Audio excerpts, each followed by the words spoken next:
trip. It's not too far away. I'm gonna spend 3 full days there. Also, in case anyone's wondering, I will be staying at the Cricketers Hostel, which is apparently at a really good location. The only downside, which I just only got an email about today, is that there's no reception at the hostel, so I have to go to their sister hostel to get my key and then go all the way to that hostel. I'm just like, that's fine, it's fine. I'm low-key worried about it. I wanted to do this little introduction before I actually get there, just for the sake of lack of privacy when I'm actually going to be in my hostel. So yeah, I'm very excited. So anyway, thank you so much for joining me. Hopefully this is a really great and interesting and amazing trip, and maybe you can get inspiration or ideas for what's good to see. So yeah.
Had a great morning so far. It's like, let's see, 11:30 in the morning. I'm in St. James Park right now. I just had a little sandwich at the St. James Cafe. Sorry, it's starting to rain. Let me give you an update on the hostel situation. Even though they emailed me saying, oh, you have to go to our sister hostel and pick up your key there and then go to your hostel, I was so pissed off. I was really mad. But it ended up being okay. They have curtains around the bed and it was so much privacy. Like, I'm not used to that at all. I mean, the only other hostel I've been to was the one in Paris, and that was like 6 people, open beds. But this one, it's 4 people, the locker's in your actual room, you don't have to pay for it, and curtains around the bed. So yeah, so I highly recommend it. I've had a really lovely morning. I've been reading my book. Oh my god, book update, hold on. So I've actually started reading The 7 Husbands of Evelyn Hugo. I also finished The Raven Cycle. It was so good. Highly recommend, just read it. This is your sign to go read it. It was really great. There are 4 books in the series. But yeah, I just finished that. Evelyn Hugo, such a good book so far. I'm only on page 45 right now. Yeah, it's going pretty good. Oh my god, wait, because literally before I went to the cafe earlier today, when I just got here, there were these like groups and groups of geese that were just yelling at each other and just, ah, what are you doing? It only really scared me. But I'm gonna go head to the National Gallery, see some paintings, and then go to Soho. But yeah, anyway.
So it ended up being way too nice of a day not to just sit outside and journal and sketch, and I was just walking around, and so I decided to go to Soho before I actually went into the National Gallery, and oh my gosh, it was so nice, what a sunny day.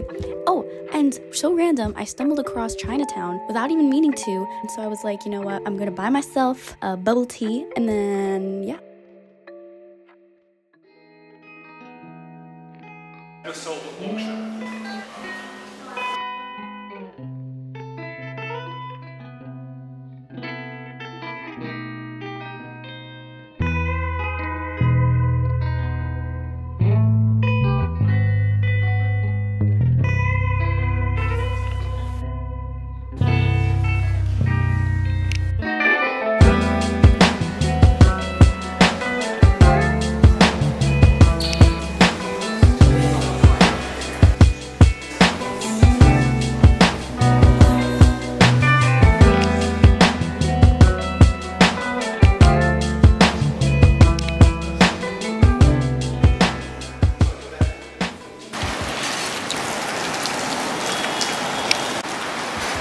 For the rest of the evening, I met up with my friend from home and we went to a pub, did some catching up, and yeah, it was pretty much the end of the night.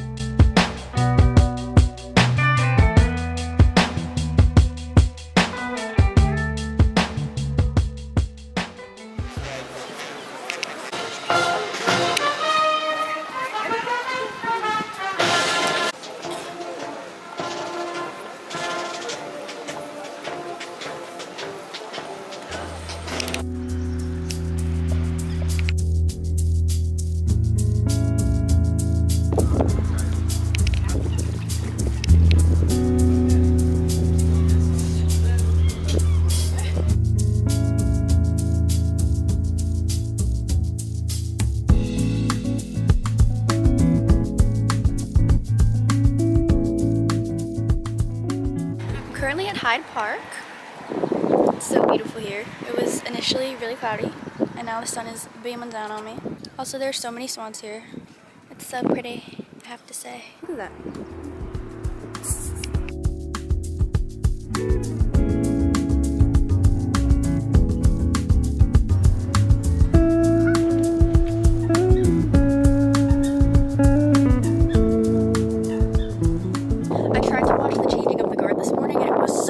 I couldn't see a single thing. Besides that, I've had an amazing morning so far. I was thinking about going to St. Paul's Cathedral, the British Museum. Oh, also update on my book situation. The Seven Husbands of Evelyn Hugo is going so well. I think I read about like 30 or 40 pages yesterday. Oh my god, so random. Yesterday I went to Chipotle for the first time in months because they don't have a Chipotle up in Scotland and it was so good. And they ran out of hard shell tacos, which like broke my heart, but it was fine because it was Chipotle nonetheless and I have been craving it for literal months. Anyway, that's my little London update for now. I've been loving London so much more than I thought I would because the last time I was here I was so overwhelmed and I was trying to do a bunch of like things in one day because I only had one day. It was like my stopover from Paris.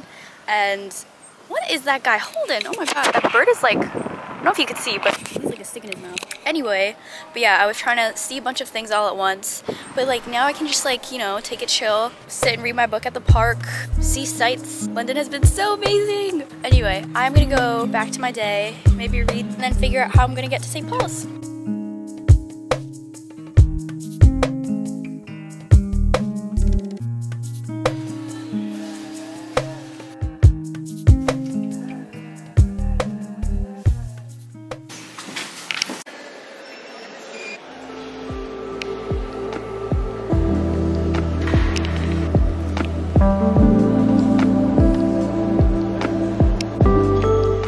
St. Paul's Cathedral was so beautiful. I ended up staying there far longer than I thought I would. I got an audio tour guide just to learn more about like the history of the cathedral, who built it, who made the paintings, why they made the paintings, that type of thing.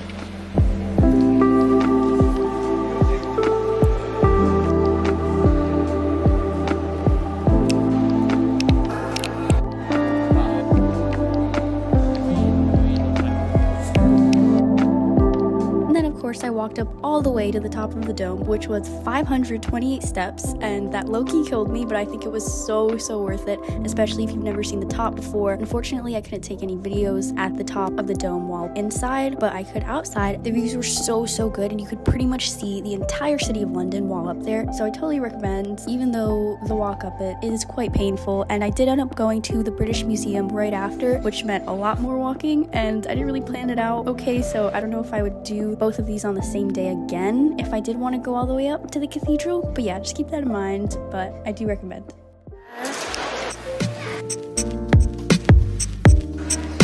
And then afterwards I met up with my friend from home again and we went to the British Museum, saw a lot of the exhibits there.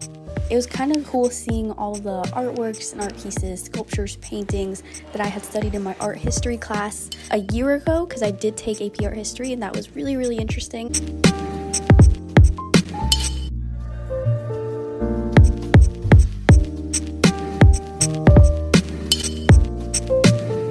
There are so many iconic art pieces here as well, so I definitely recommend going here.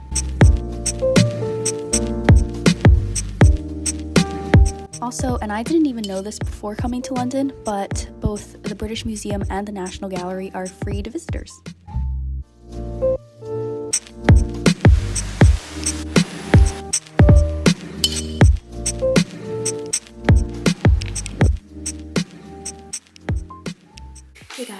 before any of my other hostel mates get back, I wanted to show you guys what it looked like. So just 4 beds. Lockers are just over there.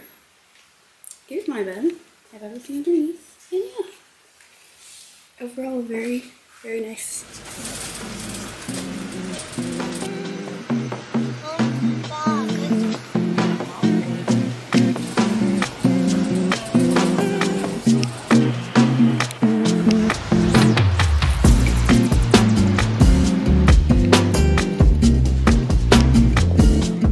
Final day in London, I spent the entire morning at St. James Park once again. Are we surprised? I also ended up going to the St. James Park Cafe once again as well, and I had brunch there, and it was really, really lovely. And my plan was initially to see Westminster Abbey and the Palace of Westminster, and they were both completely sold out, so I was not able to go see them. I only got to see the outside, and I was so heartbroken not being able to go, so I would definitely recommend booking in advance. I'll definitely remember that for the next time I'm in London, because they do book up really, really fast, and pretty much that entire area is full of tourists and crowds of people, so just bear that in mind. But it wasn't so bad, because it meant I had time to do a river tour, which I had been meaning to do for the past 2 days. I was already there.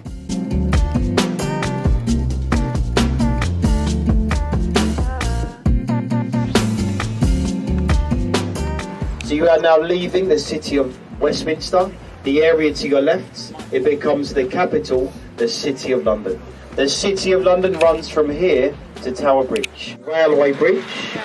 Wave to the people once again. Plenty of room because you're on the low tide. Come back on the high water.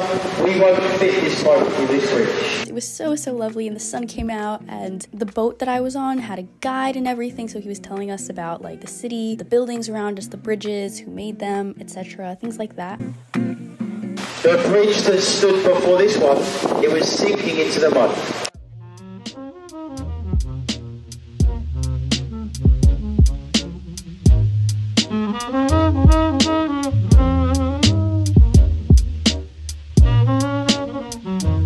They would have been hung, drawn and quartered. He defeats the Anglo-Saxon King Harold II at the Battle of Hastings. Obviously, I went inside the Tower of London. I initially wasn't planning on going inside and doing the whole tour, but since I didn't have the chance to see the other 2 places I wanted to see, I was like, why not? I'll pay for it. And the only reason why I initially didn't have this on my to-do list was because I didn't think I'd have time to, and this was one of the sites that I was able to see back when I came to London, way back when I was 12 years old in 2017. I was actually really glad to come back here and just see everything and just learn about everything once again. The guided tour there ended up being so funny, and yeah, I got to see things like the crown jewels, which I wasn't able to video. I got to see knight's armor and torture devices and things like that.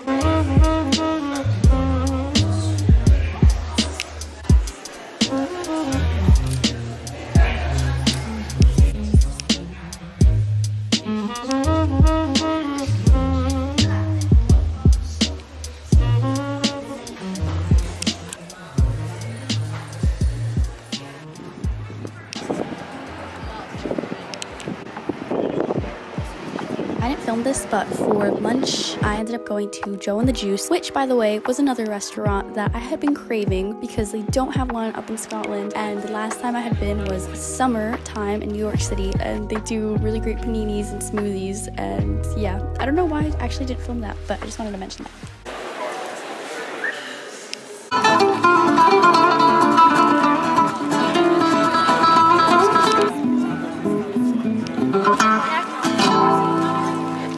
So it's my last and final day in London. I tried to get to Westminster Abbey and then the Palace of Westminster earlier today, and they were both sold out, so definitely like book in advance if you actually want to go to those things. And I was no, it was really sad. It was really sad, and I was really looking forward to it, but here we are. Keep shining my phone light on me so my camera can actually focus for like 10 seconds. I did a lot of walking. I walked like pretty much the entire Thames River. I finally did my, sorry, this like looks really creepy.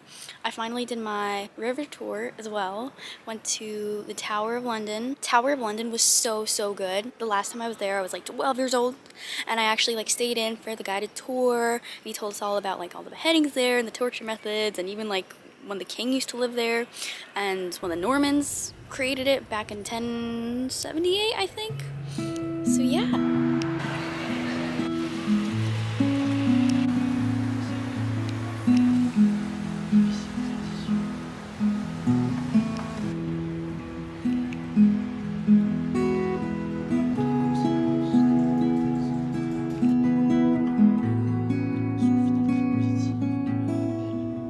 Anyway, thank you so much for making it to the end here. I had such a lovely time in London. I will definitely be going back, and